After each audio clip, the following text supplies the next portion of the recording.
Hello, in this video I want to show you how to respec skill points in Last Epoch.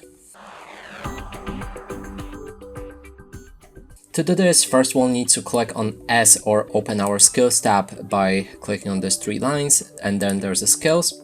Now we need to pick a specialization skill. In this case we can go for this one, and then select the respec. Inside there's two options. You can either remove skill points or despecialize this skill. If you choose remove skill points, it will open this mode, and then you'll be able to remove different skill points from the perks in the tree. So for example, we can remove this one and it will reduce the level of my skill to for each point that I will respec. So for example, if we go for this one, as I mentioned, it will go down to 2, and the level of that skill will change to 17, and that means we'll need to level it up and we'll regain those points.